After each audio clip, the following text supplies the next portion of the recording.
वद पडिमाये तिरिये धूलियडे थेण वीरदिवदे थेण पोगेण थेण हर्यादाडीण विरुद्ध राज्या रज्जा एक मडीणवा हेणाये माडम माडीणवा पडे रुवय बवारीणवा जो मये देवशियो रायो ऐचारो मणिषा वैशा कायीण कदोवा कारदोवा कीरंतोवा समणुनंदो तस्मिच्छामि दुक्कडम।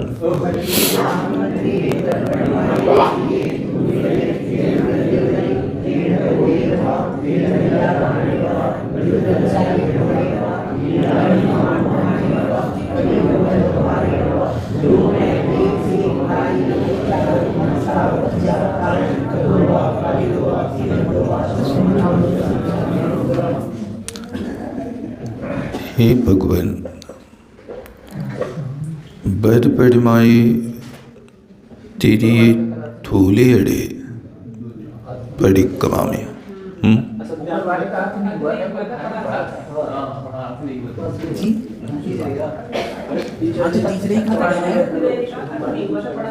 अच्छा, तो द्वितीय व्रत के विषय में कहा था बद पडिमाये बिरिये धूलियडे पडिक्कमामे। हे भगवान, व्रत प्रतिमा के अंतर्गत द्वितीय सत्याणु व्रत उसका मैं प्रतिक्रमण करता हूँ और असत्य से विरति करता हूँ। असत्य अनेक प्रकार का होता है।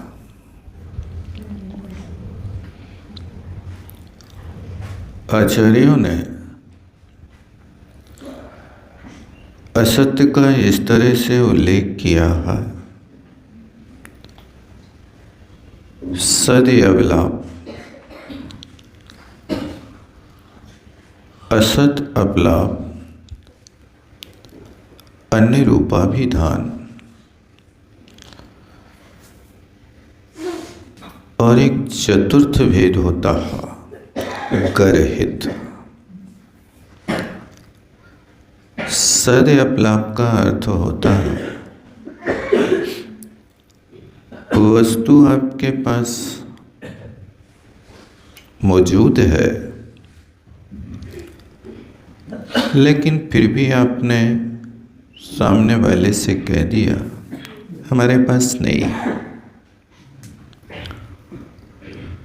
इसका नाम सद अपलाप, अपलाप बोला। हाँ, लाप माने लपति बोलना, और अप उपसर्ग लगता है तो उसको नष्ट करने में प्रयोग किया जाता है। सद अपलाप और अशद अपलाप। किसी ने कहा कि वस्तु है आपके पास, तो वस्तु नहीं थी, लेकिन फिर भी कह दिया हाँ हाँ है हमारे पास तो बहुत रहती है। वस्तु नहीं है फिर भी उसका उल्लेख कर देना, इसको असद अपलाप कहते हैं। ऐसे कई स्थानों पर एक प्रयोग हो जाता है। एक होता है अन्य रूपाभिधान। कहा कुछ, उत्तर दिया कुछ। किसी ने कहा भैया आपके पास घड़ा है? हाँ हाँ है ना। और घड़े के स्थान पर लाके बॉटल दे दी, पानी तो भरना, उपयोग करना। तो ये भी झूठ की कोटि में आता है। इसका नाम अन्य रूपाभिधान है। हो, स्व सम्मान का और पर कल्याण का। बहुत अच्छा। पहले आप इनके भेद समझ लीजिए कि असत्य कितने तरीके से प्ररूपित किया जा सकता है। वो अभिप्राय तो ठीक है, यदि आपके असत्य बोलने में हित छिपा है तो आचार्यों ने उसको भी सत्य माना है। स्व सम्मान की दृष्टि से पूछना ये भाव है कि स्व जैसे ग्रस्त है या हम लोग हैं, अपनी वो अस्तित्व जो स्वाभिमान है उसको बचाने के लिए करें अगर ऐसा, मतलब परिस्थिति आपके सामने क्या बनती है वो आप अपने हिसाब से देख लेना, लेकिन आचार्यों ने इसको इस प्रकार से प्ररूपित किया है। अभिप्राय यदि असत्य बोल करके भी अहिंसा की रक्षा होती है तो असत्य भी सत्य की कोटि में आता है। समंत भद्र महाराज ने कहा सत्यमपि विविदे, ऐसा सत्य भी नहीं बोलना कि जिससे सामने वाले पे विपत्ति आ जाए, और ऐसा असत्य बोलना कि जिससे सामने वाले के प्राणों की रक्षा हो जाए। युक्ति और आगम दोनों लगाना। मुनि महाराज बैठे थे, ध्यान से बाहर निकले थे, उनके सामने से एक हिरण निकल गए। महाराज ने समझा कि हिरण शिकारी के द्वारा सताया गया है।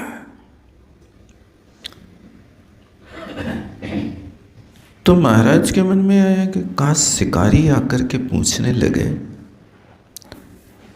कि यहां से महाराज हिरण निकला है, तो उस परिस्थिति में क्या कर सकता है। इस सोच था, तभी शिकारी वहां दृष्टिगोचर हुआ। जो महाराज ने सोचा था वो वास्तविक हुआ। उस शिकारी ने आकर के पूंछ ही लिया। उस शिकारी को देख करके 10 सेकंड पहले महाराज खड़े हो गए थे। तो शिकारी ने पूछा, महाराज यहाँ से हिरण निकला? तो महाराज ने कहा, जब से मैं खड़ा हूं तब से कोई हिरण नहीं निकला। यानी जब खड़े हुए थे तब कोई घटना नहीं घटी थी, हिरण तो बैठे हुए में निकला था। ये युक्ति कहलाती है।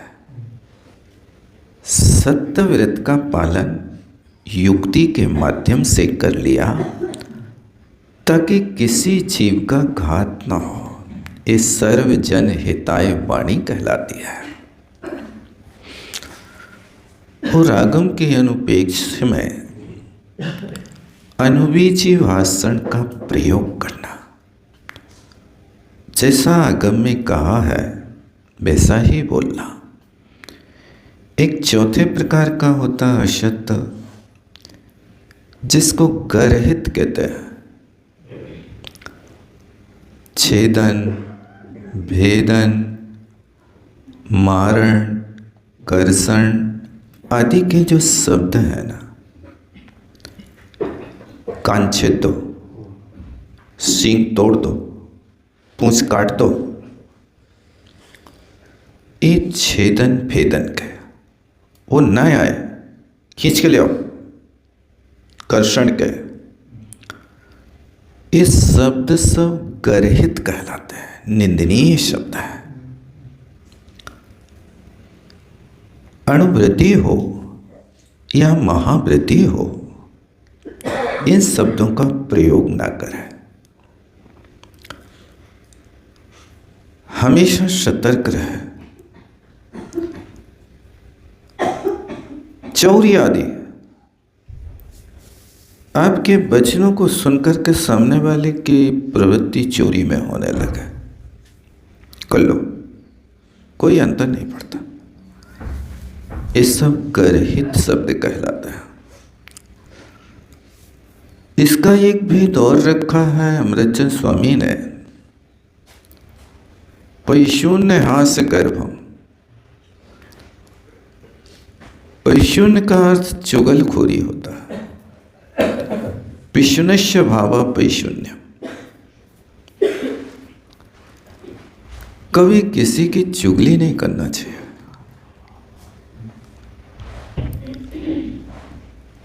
एक दुर्गुण कहलाता है। साहित्यकार चुगली करने वालों के लिए पृष्ठ मांस भोजी कहते हैं। जो किसी की चुगली करता है वो पृष्ठ मांस भोजी का अर्थ जैसे सर्वम खलस्य मशकक करोते, जैसे दुर्जनता का काम मच्छर करता है ना। छिद्रम निरूप सहसा प्रविशंत शंका। आपके मच्छरदानी में या कपड़ा में थोड़ा सा छेद दिख जाए तो निशंक होकर के प्रवेश कर जाता है। लेकिन आदत है करणे कलम बिरौती, कानों में पहले वो हारमोनिया बजाता है, बहुत मीठा बोलता है।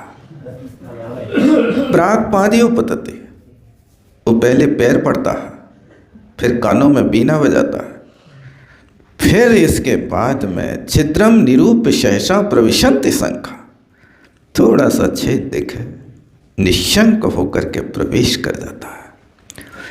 ये दुर्जन की परिभाषा है। वो दुर्जन इसी तरह करता है, पहले चरण स्पर्श करेगा, मीठी वाणी सुनाएगा, और थोड़े से आपके दोष दिखेंगे तो फिर बिल्कुल सरौता की तरह, सुपारी की तरह काट के फेंक देगा। ये दुर्जनों का काम है। इसलिए अपनी प्रवृत्ति कहीं ऐसी हो तो उसका परहेज करना चाहिए। ऐसी बातें सुनकर के अपन दूसरों के साथ दृष्टि डालने की कोशिश करते हैं, हाँ तुम तो ऐसे ही करता है। यहाँ तत्वाभ्यास किसी दूसरे के लिए, छीटा कसी के लिए नहीं होता। यहाँ यदि आप अपनी बात सुन रहे हैं, तत्वों की बात सुन रहे हैं, तो ये सिर्फ अपने लिए उतारने की कोशिश करना चाहिए कि काश मेरी प्रवृत्ति ऐसी तो नहीं। यदि ऐसी प्रवृत्ति हमारी है तो ये प्रवृत्ति करने से पाप का आश्रय होता है। इसलिए कोशिश करें कि उस प्रवृत्ति को अपन त्याग कर दें। निर्दोष रीति से आपका व्रत का पालन होगा। और यदि ये प्रवृत्ति होती है और व्रत को पालन करने की कोशिश करते हैं तो उस व्यक्ति को ऐसा समझना कि जैसे कोई व्यक्ति नल के नीचे पानी तो भर रहा है लेकिन फूटे घड़े में भर रहा है। अब फूटे घड़े में यदि पानी भर रहा है तो उसका घड़ा कभी भरेगा कि नहीं भरेगा? ऊपर से जितना भरेगा नीचे से उतना निकल जाएगा। फूटे घड़े में पानी भरने से कभी कोई की प्यास नहीं बुझती है। इसी तरह टूटे भावों से यदि तुम भगवान की भक्ति करते हो तो कभी कल्याण नहीं होगा। इसलिए कल्याण करना है तो अपने प्रति ईमानदारी बरतें। हम दूसरों में तो ईमानदारी देखना चाहते हैं कि तुम बिल्कुल चौथे काल की चर्या निभा करके दिखाओ, तुम बिल्कुल भगवान महावीर और आदिनाथ के रूप बन करके दिखाओ। आप कौन से काल के श्रोता बनना चाहते हैं, इस पर भी तो आप ध्यान दो।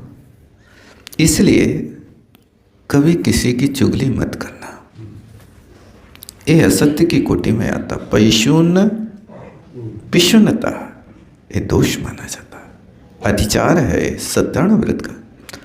हास्य गर्भम, हास्य गर्भ का अर्थ होता है हंसी मजाक करना। कई लोगों का बीड़ा यही रहता है, एक ही लक्ष्य रहता है कि हंसी मजाक करके सामने वालों की खिल्ली उड़ा देना, दिल्ली करना।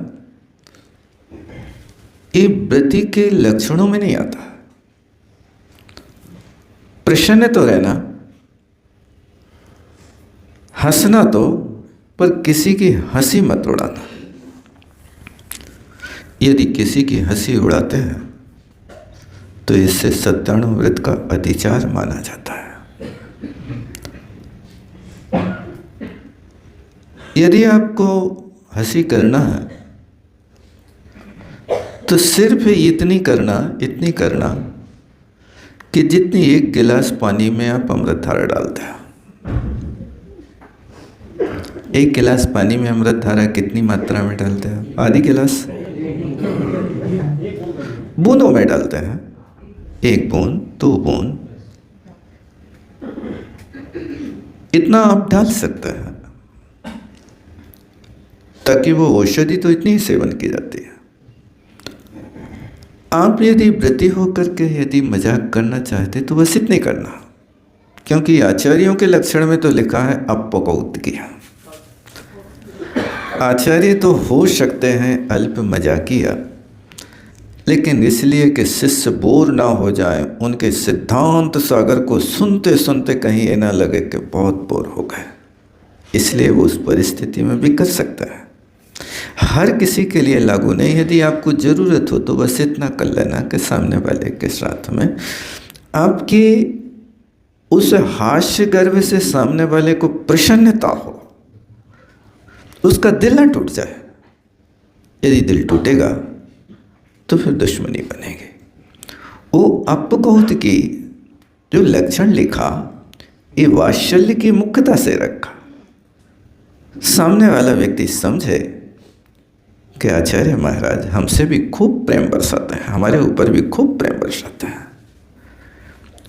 इस उद्देश्य से वो कर लेते हैं, बोल लेते हैं, कुछ बता देते हैं, अन्यथा तो बहुत गंभीर होते हैं। पैशून्य हास गर्भम कर्कश, इतने कठोर शब्द मत बोलना कि जिससे सामने वाला बिल्कुल दुखी हो जाए। तुम मूर्ख हो, कुछ नहीं जानते हो, हट जाओ। इस शब्द कर्कश है। शब्द वो बोलना का सामने वाला पलट करके वो शब्द आपको वापिस करे तो आप सामने वाले के ऊपर गोलियां तो नहीं चलाना चालू कर देंगे। जिसको उपहार दे रहे हो वो स्वीकार ना करे तो आप ग्रहण कर सकें। इसी तरह यहां पर भी किसी के लिए मूर्ख को मूर्ख भी मत कहना। ये बहुत कर्कश शब्द है, क्योंकि अपना अपमान तो त्रियंच भी सहन नहीं करता है। त्रियंचों का भी यदि अपमान हो जाए तो वे भी रूठ जाता है। लिखा है छत्रचूड़ामणि ग्रंथ में,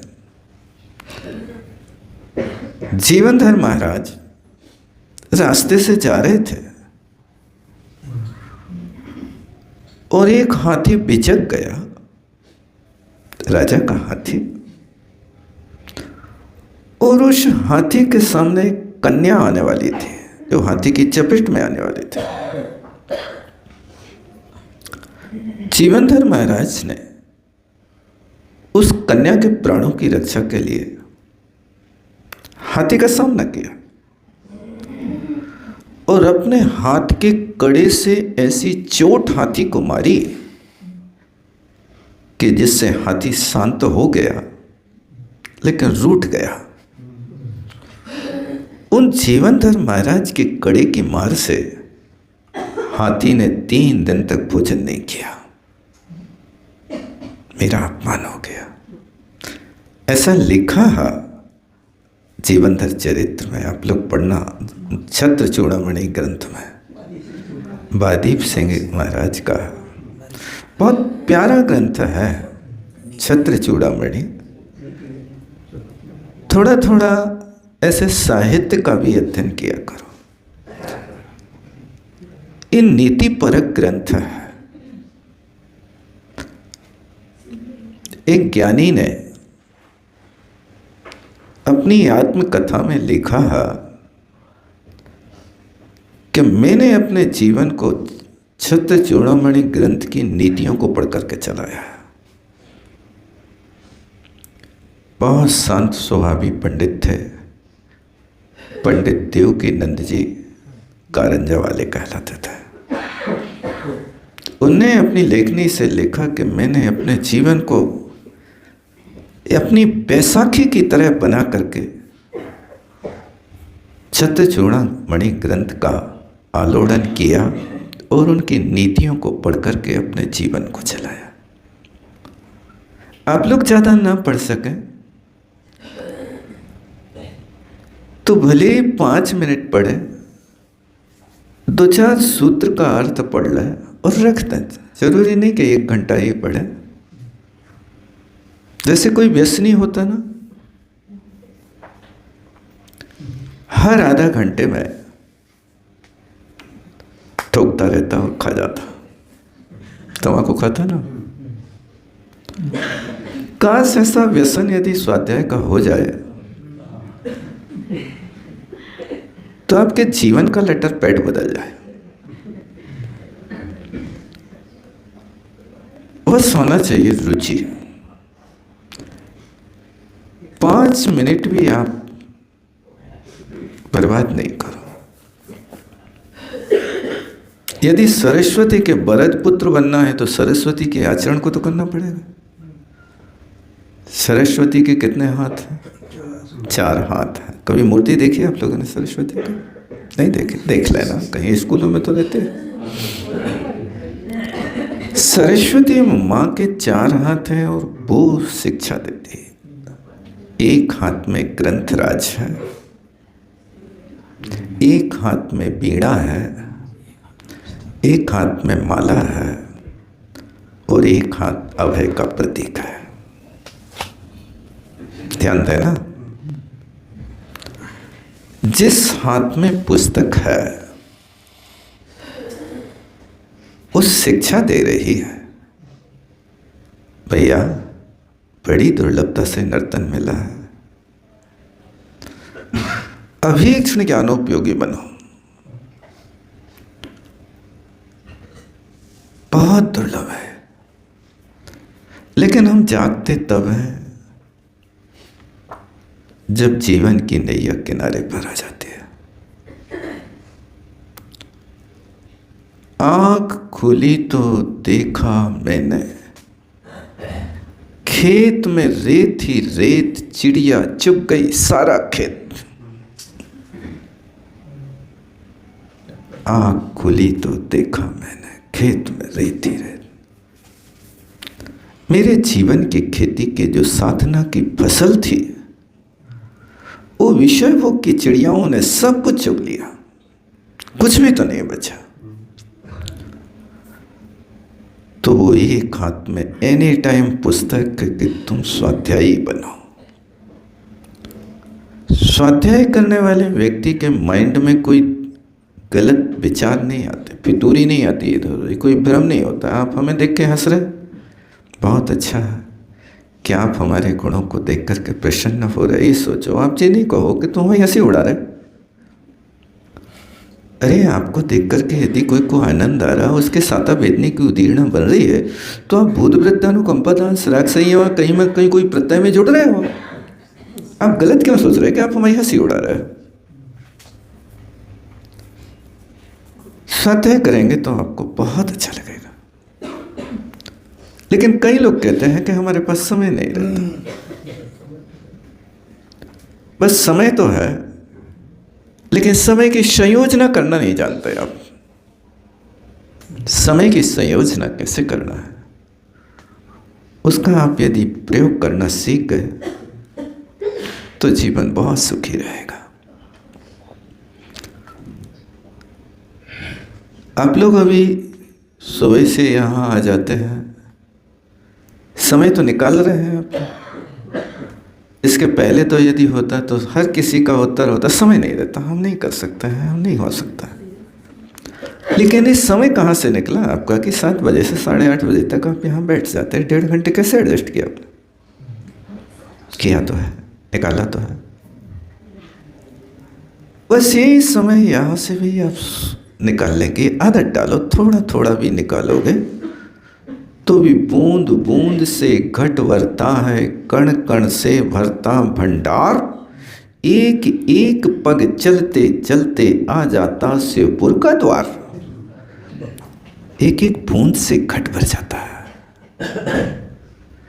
एक एक कण से भंडार भर जाते हैं। आप एक कदम चलना सीखो। जितना चलोगे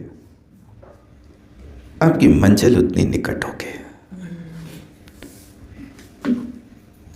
एक महानुभाव शिखर जी में मिले और बोले, भैया हम गणधर महाराज की टोंक पे कितनी देर में पहुंचे?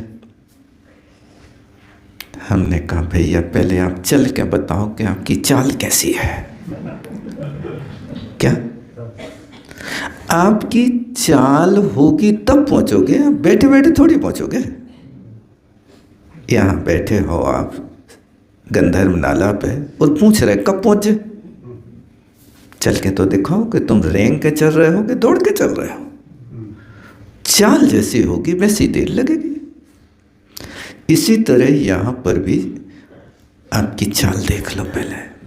तो एक हाथ में पुस्तक है और दूसरे हाथ में वीणा है।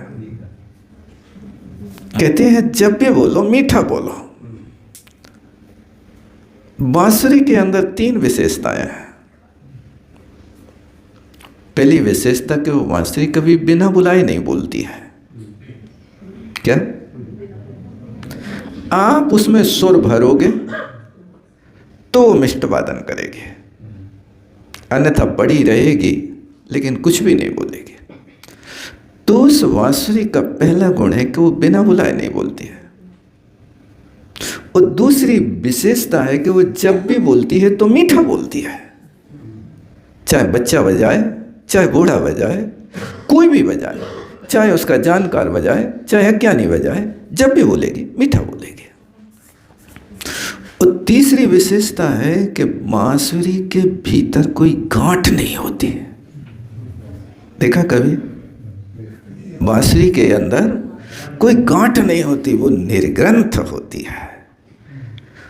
ऊपर से नीचे तक बिल्कुल साफ, पुली नहीं, कुछ रखते ही नहीं हो, साफ होती है। इसी तरह क्या आपका हृदय भी उस बांसुरी की तरह निर्ग्रंथ है? कोई गांठ तो नहीं है ईर्ष्या की, द्वेष की, मात्सर्य की अथवा और भी कोई धन की लिप्सा की। ऐसे होना चाहिए। तो वो कहती है कि जब भी बोलो बांसुरी की तरह मीठा बोलो। और तीसरा हाथ है, यदि तुम पढ़ते पढ़ते थक जाओ तो माला फेरो, कुछ मत करो। आप लोग पूछते हैं कौन से मंत्र की माला फेरे? भैया अमंत्र अक्षरम नास्ति, हर अक्षर मंत्र है। तुम मंत्र की दृष्टि से तो बोलो। प्रातः काल आप उठते हो जा करके झम झम झीम झीम पीम पीम ताम ताम काम काम, जितने शब्द हैं वर्णमाला के भी सारे आ गए आपकी शांति धारा में। आए कि नहीं आए? उठा के देख लो। झगड़े का झा भी आया है उसमें। झम झम झीम झीम छीम छीम क्लीम क्लीम, कुछ भी नहीं बचा। क्योंकि एक भी अक्षर ऐसा नहीं कि जो मंत्र न हो। लेकिन उस अक्षर में आप स्थापना काय की कर रहे हो? बोलो, आपका दृष्टिकोण क्या है? उस दृष्टिकोण के अनुसार उसका फल मिल जाता है। इसलिए माला हमेशा हाथ में रखो और याद रखो, माल तो कोई साथ न चाले, माला चाले साथ। दुनिया के माल सब यहीं पड़े रह जाएंगे, लेकिन माला साथ में जाएगी। उसकी फाइल जो होती वो अंदर पुण्य में जमा होती है। और चौथा हाथ क्या कह रहा है? सब सुखी हो, सुखी रहे सब जीव जगत के, कोई कभी न घबरावे। ये 4 हाथ सरस्वती के वहां तो मूर्ति बना के स्कूल में बैठा ले, लेकिन इस सरस्वती के 4 हाथ अपने यहाँ 4 अनुयोग के रूप में विभाजित है। इन 4 अनुयोगों में से तुम्हें कौन सा अनुयोग करने में अच्छा लग रहा है? करो तो। द्वादशांग से निश्रित 4 अनुयोग, उन अनुयोगों में द्वादशांग के गांठन को कोनों तो घाट पकड़ते तो चतुर्गति की बेतरणी में बिना मौत ने मरते। द्वादशांग के इन घाट में से कोई एक घाट तो पकड़ लो तो भी तुम्हारा कल्याण हो जाएगा। इसलिए पैशून्य हासगर्भम कर्कशम, कठोर शब्द कभी भी ना बोलें। किसी से ना कहें तो मूर्ख हो, जड़ हो, अजगर जैसे पड़े रहते हो। ये सब शब्द बोलना कर्कश असत्य की कोटि में आता है।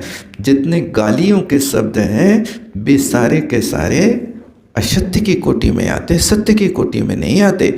इसलिए अपनी उस डायरी में से ऐसे शब्द तो बाहर करो जैसे कोई मतलब नहीं। जो प्रयोजनभूत है उनको संभाल के रखो। और असमंजसम, एक शब्द ये भी असत्य की कोटि में आता है। असमंजस का है भैया, हमारी गैया निकली तो हम नहीं जाने। अरे यार, आपने देख तो ली है कि इनकी गैया निकली है, फिर भी आप कह रहे हैं हम नहीं जाने। यानी ये असत्य की कोटि में शब्द चल रहा है। तो ये यहाँ कहा गया कि यहाँ मिथ्योपदेश असत्य व्रति व्रते, जो असत्य के विरति में होने वाला जो व्रत है वो सत्य व्रत है। तो मिथ्योपदेशेण वहाँ देखो एक एक के साथ लगा ना। मैंने मिथ्या उपदेश मन से दिया हो, वचन से किया हो, अथवा काय से किया हो, कृत कार्य तन्मोदना से कराया हो, वो सब मेरा पाप मिथ्या हो। कोई झूठा उपदेश तो नहीं दिया है आपने?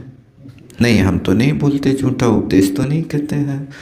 ठीक, इससे बचने की कोशिश करना। रहो भक्खानी ना, रहस्य का अर्थ होता एकांत।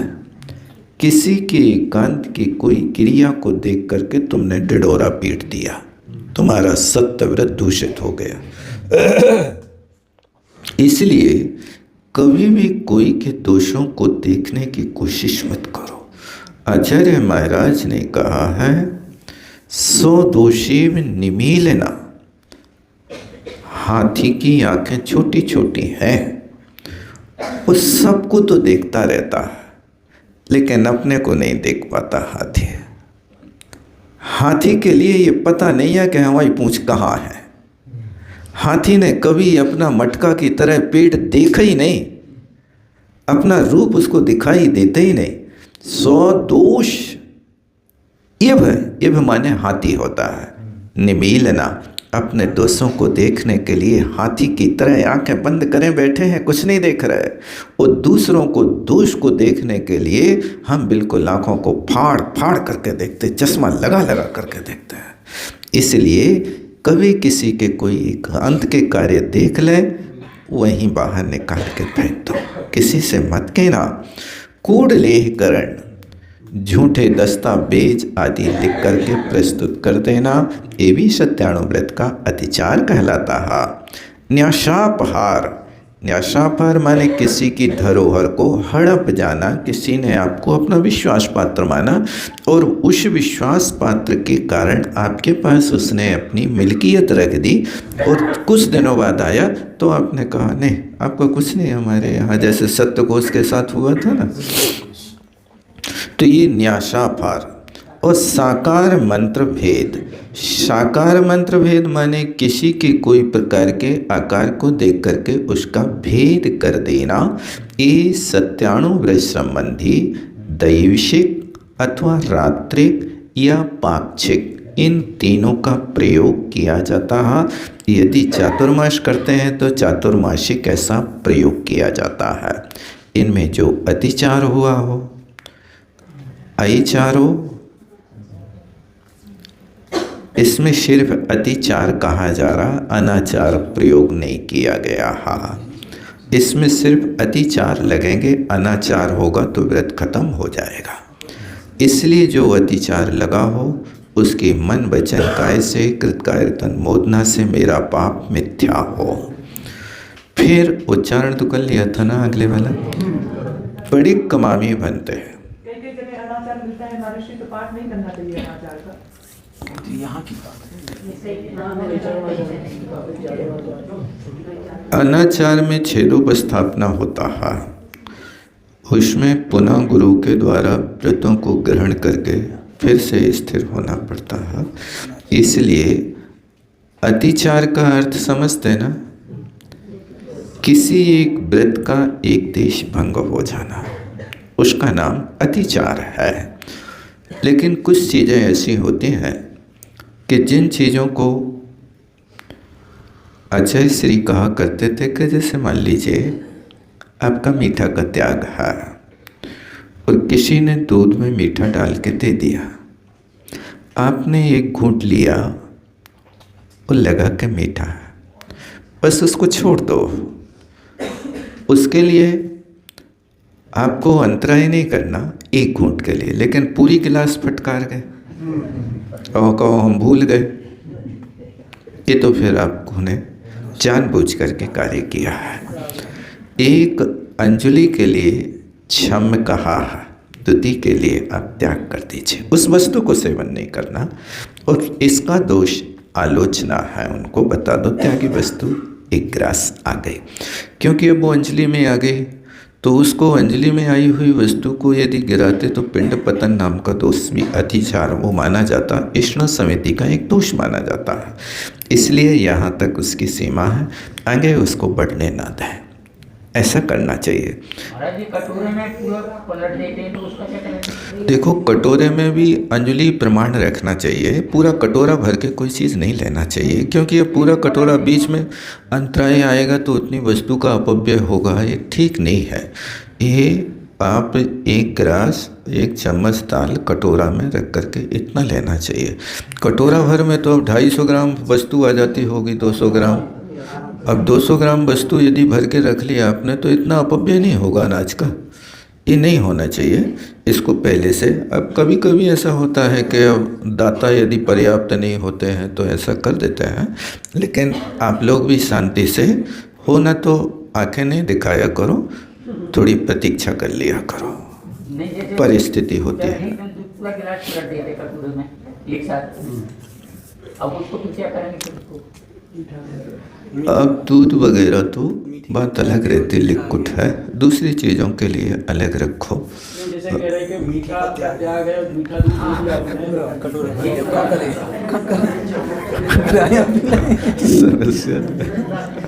नहीं, आप शुरू में पहले सैंपल ले लिया करो पूरा पलटाने की अपेक्षा एक ही साथ नहीं करिया करो पूरा का पूरा, उसमें सैंपल ले लिया और फिर यदि उनने दोबारा पूरा भर दिया ना तो उस कटोरा को फिर आओ सीधा नीचे रख दो, वो जाने उसको उपयोग करना या नहीं करना, फिर उसको आप बाल्टी में नहीं गिराओ। दूध वगैरह की कोई वस्तु होती, क्योंकि दूसरा उपयोग कर सकता है उसमें तो, लेकिन अब दाल रोटी आती है तो उस विषय में फिर थोड़ा सा विचार करना चाहिए। लेकिन कोई भी वस्तु है आप बस एक गिलास पहले लो, फिर उसके बाद में उसकी मात्रा लेना, क्योंकि उसको यदि आपकी त्यागी हुई वस्तु उसमें आ रही, ये परंपरा तो थाली दिखाने की अब चल गई, पहले कोई थाली दिखाने की परंपरा नहीं थी, यथालब्ध होता था, जो आ गया उसको ले लेते थे। और ये थाली दिखाना नौदा भक्ति का कोई अंग नहीं होता है, ये तो एक उपचार है कि महाराज का क्या त्याग है क्या त्याग नहीं है, इसको श्रावक जान करके अपनी जानकारी के अनुसार चला लेता है। लेकिन कई श्रावक ऐसे होते हैं कि जानकारी के बाद भी वो वस्तु मिला देते हैं, चुपचाप क्या कर रहे हैं, हम तो भैया वृत्ति कर रहे हैं, ऐसा होता। लेकिन आप कहो पता न चले, थोड़ा नमक डाल दो, जहवा तो बहुत सूक्ष्म वस्तु को पकड़ने वाली है, जिस बाल को तुम्हारी आँख नहीं पकड़ पा रही, जीभ में चला जाए तो बाहर करती है, बाल है बाहर करो, कैसे आ गया, होता ना ऐसा कई बार। आगे देखो, दाता का तो अलौल गुण है, वो दाता की विशेषता है कि वो दाता यहाँ यदि पात्र के सामने खड़ा होगा तो यही कहेगा मेरा सब कुछ चल जाए, लेकिन वहाँ दूध की डेयरी पे खड़ा होगा तो वो दूध वाली 1 लीटर ना, देखो तुमने हिला दिया, थोड़ा और डालो, वहाँ तो वो चुटकी भर दूध के लिए याचना करेगा और यहाँ मटकी उल्टाएगा सीधी, चलो पूरी ले लो। ये दाता की भक्ति है, ये दाता का अलौल्य गुण है। इसलिए वो दाता तो सब कुछ करेगा, बताएगा, समझाएगा, लेकिन ध्यान रखो माल उनका है, पेट अपना है। माल उनका है, पेट अपना है। आपको अपनी तासीर, आपको अपनी प्रतिज्ञा और आपके लिए क्या सुपाच्य है वही लेना, अन्यथा नहीं लेना, क्योंकि भोजनशाला में हर दाता वैद्य बनता है। ये बहुत फ़ायदा करते हैं, बहुत फ़ायदा करते हैं, बहुत फ़ायदा करते हैं। अब बहुत फ़ायदा करती हैं तो तुम्हारी फ़ायदा हम कहाँ तक उठाएं वो ऐसा तो होता है ना कई बार। हर व्यक्ति कुछ नहीं जानता होगा वो भी कहेगा बहुत फ़ायदा करता है। ठीक है भाई, आपकी भक्ति है, फ़ायदा कर है, लेकिन आप फ़ायदा वाली वस्तु को भी औषधि के रूप में लेना। औषधि का रूप होगा तो आप स्वस्थ रहेंगे, अन्यथा आप अपना स्वास्थ्य बिगाड़ लेंगे। नमक का त्यागी और नमक मिलाया तो इतनी मात्रा में व्यय। देखो आपका भाव तो भैया वृत्ति का है, लेकिन अंतराय नहीं करा लेना, नहीं तो और ज़्यादा तकलीफ बढ़ जाती है। अच्छा, इसके आगे कहते हैं कूट लेख कह न्यासाफा साकार मंत्र हो गया जे। आगे बद परिम हे बनते भगवान बद परिमाए तिरिये थूलेड़े। तीसरा स्थूल व्रत क्या है? थीड़ विरधि बदे, चोरी का त्याग कर देना। स्तेन माने चोरी होता है और प्राकृत में स्तेन का थेड़ बनता है, इसलिए थेड़ विरधि यानी स्तेन विरति, ये शब्द निकालना। स्थान का विरति माने त्याग करना। ये कौन सा व्रत है? अचौरियाणु व्रत है। उस व्रत का मैं प्रतिक्रमण करता हूँ। तो क्या कर दिया? थेड़ा पोगेड़, थेड़ पोगेड़ स्तेन प्रयोग, यानी चोर के लिए चोरी का प्रयोग बता देना। ऐसा कर लो, तुम यहाँ से ऐसे चले जाना। और फिर उसके बाद थेड़ हरिया दाने ने, उस चोर ने जो वस्तु ग्रहण की है, चुराई है, उसको आप ग्रहण कर लेता है। चोर यदि सोना लाया है तो वो आधे दाम में दे देगा। आप यदि चोर की वस्तु खरीदते हैं तो चोरों को प्रश्रय दे रहे हैं, इसलिए ये व्रति के लिए दोष माना जाता है। और फिर वृद्ध राज्यातिक्रमण, राजा की जो आज्ञा है उसके विरुद्ध चलना।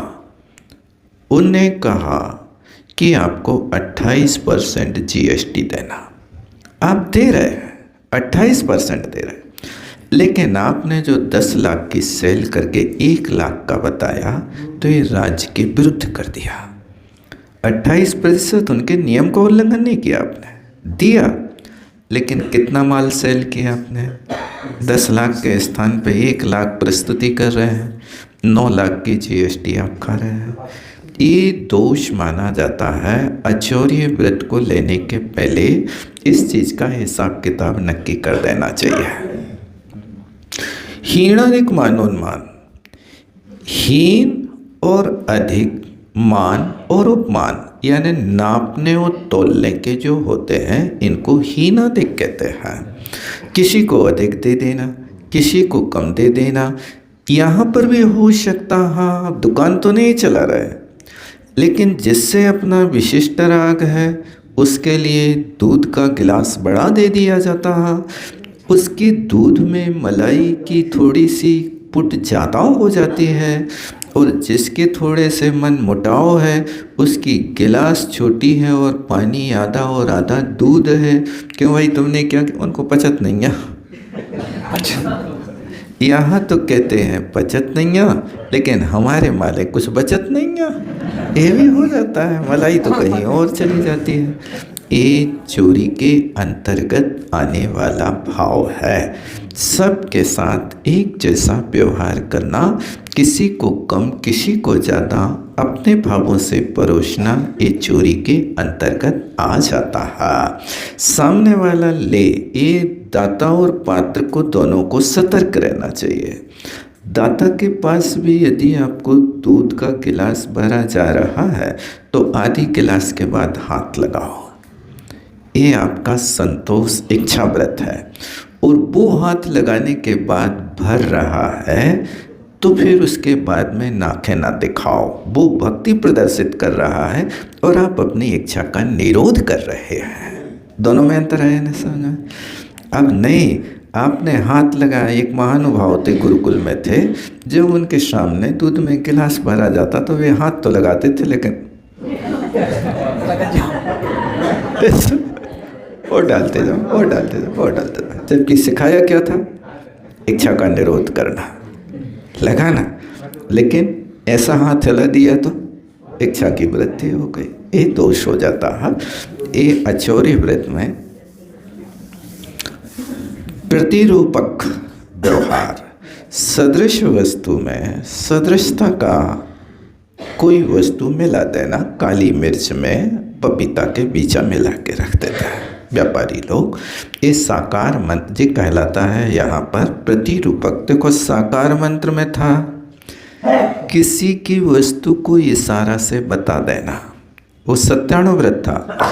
जैसे वहाँ पर यमपाल चंडाल ने पत्नी को समझा दिया कि देखो आज चतुर्दशी है, आज हम ऐसा नहीं करेंगे, तो हम घर में छिपे हैं, ये सिपाही आ रहे, इनको बोल देना कि आज यमपाल घर पर नहीं है। तो पहले तो बोल दिया उसने कि यमपाल घर पर नहीं है, लेकिन जब सिपाही ने कहा कैसा भागा, जब आज इसके सामने भाग खुलने वाला था कि राजा के लड़के को फांसी मिलेगी, तो राजा के शरीर के आभूषण तो सब इसके मिल रहे थे, जीवन भर की दरिद्रता मिट जाती। जब सिपाहियों ने ऐसा कहा तो पत्नी उसकी यमपाल की देखो लोभ में आ गई। वो कहती है मुँह से तो कह रही बेनैया और हाथ से कह रही घर में घुसे हैं। ये कहलाता साकार मंत्र भेद। अंतर समझ में आया ना? इसी तरह से वचन से कुछ और काय की चेष्टा से कुछ कहना, इस सत्यानुव्रत का दोष माना जाता है। और इसमें क्या रखा? प्रतिरूपक व्यवहार। समान रंग वाली गंध वाली वस्तु में समान सस्ती वस्तु को मिला देना, इसका नाम प्रतिरूपक व्यवहार है। वाले में इस तरह से भ्रमित कर सकते हैं अपन की अपने गुरु, वो राजा तो थे, गुरु महाराज, तो उनकी बातों का अपन उल्लंघन कर दें, उनको ना माने। बिल्कुल ये भी आएगा, परमार्थ में तो यही आएगा। इसलिए गुरु यहाँ विरुद्ध राज्यातिक्रम में श्रावक के व्रत हैं। साधु के लिए ये विरुद्ध राज्यातिक्रम के स्थान पर उन्होंने गुरु वर्णम रखा है। गुरु वचनों को ग्रहण करना। उन्हें एक ग्रंथ है प्रश्नोत्तर रत्नमाला, उस ग्रंथ में एक प्रश्न रखा, क्यों उपादेयम भगवान? भगवान उपादेय क्या है? तो नहीं, गुरु वर्ण, गुरु के वचन आपके लिए ग्रहण करने योग्य है। इसलिए जो जो आदेश दिए वो नोट बना करके रखो, उनको अच्छी तरह से बनाकर देखो। ये सब चीज़ें ज़्यादा काल तक याद नहीं रहती हैं। आज के समय में एक रजिस्ट्री का कागज तो हजारों वर्ष चलता है। क्या? एक रजिस्ट्री का कागज हजारों वर्ष चलता है, लेकिन रिश्ते आज 2-4 महीना भी नहीं चल पाते हैं, और रिश्ते बहुत जल्दी टूट रहे हैं। कारण ये है, रिश्ते चाहे गुरु शिष्य का हो, चाहे दाम्पत्य जीवन का हो, चाहे पारिवारिक रिश्ते हो, बस इसका कारण ये है कि जैसा आप रजिस्ट्री के कागज को संभाल करके रखते ना, उस कागज को आप इस तरह से संभालते हैं कि कागज के ऊपर फिर जिलेटिंग, फिर उसके बाद बक्सा, फिर ताला, ऐसे संभाल करके उस रजिस्ट्री के कागज को रखें, तब तो हजारों साल चल रहा। क्या रिश्ते भी आप ऐसे संभाल के रखते हैं कि जिनके माध्यम से रिश्ते चिरकाल तक चलते रहे? और रिश्तों को संभाल करके रखना अवश्य आचार्य श्री कहा करते थे, रिश्ते कितने भी गंदे हो तोड़ना मत, पानी कितना भी गंदा हो फेंकना मत, क्योंकि वो पानी प्यास नहीं बुझाएगा तो कोई बात नहीं, आग बुझाने के तो काम में आएगा ना। इसी तरह यहाँ पर भी आपका भाई कितना भी दुश्मन हो, लेकिन मरने पर तो छुआछूत वो भी मानता है, 13 दिन का तो सूतक वो भी मानता नहीं मानता, भले ही जिंदगी भर दुश्मनी रही। रावण के विपरीत विभीषण भले ही हो गया, लेकिन रावण को धराशायी देख करके विभीषण ने भी कहा हमारी भी चिता बनाओ, हम तो भैया के साथ में गए। अरे भाई, जब तुझे भाई इतना प्यारा था तो मरवाया क्यों? तू ही ने तो सारा फार्मूला बताया। रामचंद्र जी थोड़ी जानते थे कि ये सब ऐसी स्थिति है। भाई को मरवाने में मूल कारण तो वही है, जैसे लकड़ी के काटने में कौन लकड़ी का वंश सहाई हो रहा है, लकड़ी के काटने में लकड़ी का वंश सहाई है। कुल्हाड़ी में लकड़ी न होवे, बेंट ना होवे तो लकड़ी नहीं काट सकते। इसी तरह रावण के मारने में रावण का वंश साथ में था तब तो कर पाए, अन्यथा कैसे होता। इसलिए यहाँ पर ध्यान रखो, कोई भी रिश्ता है, गुरु का रिश्ता बनाया है तो अच्छे से चलो, निकम्मे नहीं बनो। गुरु ने जो कहा वो अपन पालन करके चलो, पुरानी बातें सारी याद करो, उनने जो उपदेश दिया है उस उपदेश को पालन करने में सतर्क हर पल रहो, तब तो आपका एक काम आएगा। अन्यथा तो सब ऐसे ही है। संयम की प्रवृत्ति में कर्म का बंध स्वयं को होगा। ये विरुद्ध राज्यातिक्रम होता है, इसलिए गुरु को आगे रखा जाता है। इस तरह से दिन संबंधी, रात्रि संबंधी जो अतिचार हुआ हो, मन से हुआ हो, वचन से हुआ हो, काय से हुआ हो, किया हो, कराया हो, करते हुए की अनुमोदना की हो, वो सब पाप मेरा मिथ्या हो। इसलिए आचार्य श्री कहा करते थे, संयम आने के बाद किसी को आदेश नहीं देना, उपदेश तो देना, लेकिन आदेश समझते क्या होता है? व्याकरण शास्त्र में 2 चीज़ें होती हैं, एक आगम होता है और एक आदेश होता है। आगम मित्रवत होता है और आदेश शत्रुवत होता है। किसी शब्द के स्थान पर किसी का आदेश किया तो वहाँ आदेश होते ही उस वर्ण को वहाँ से हटाया जाएगा। और आगम हुआ है तो तुम भी बैठो, हम भी बैठे।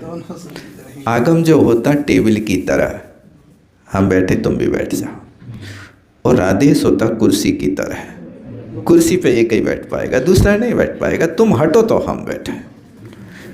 आप आदेश दे रहे हैं कि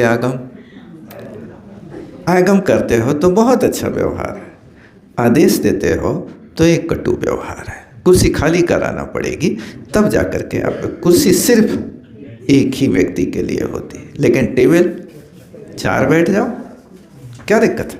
बैठते कि नहीं बैठते? यही स्थिति होती है और आदेश निर्देश से झगड़े खड़े होते हैं।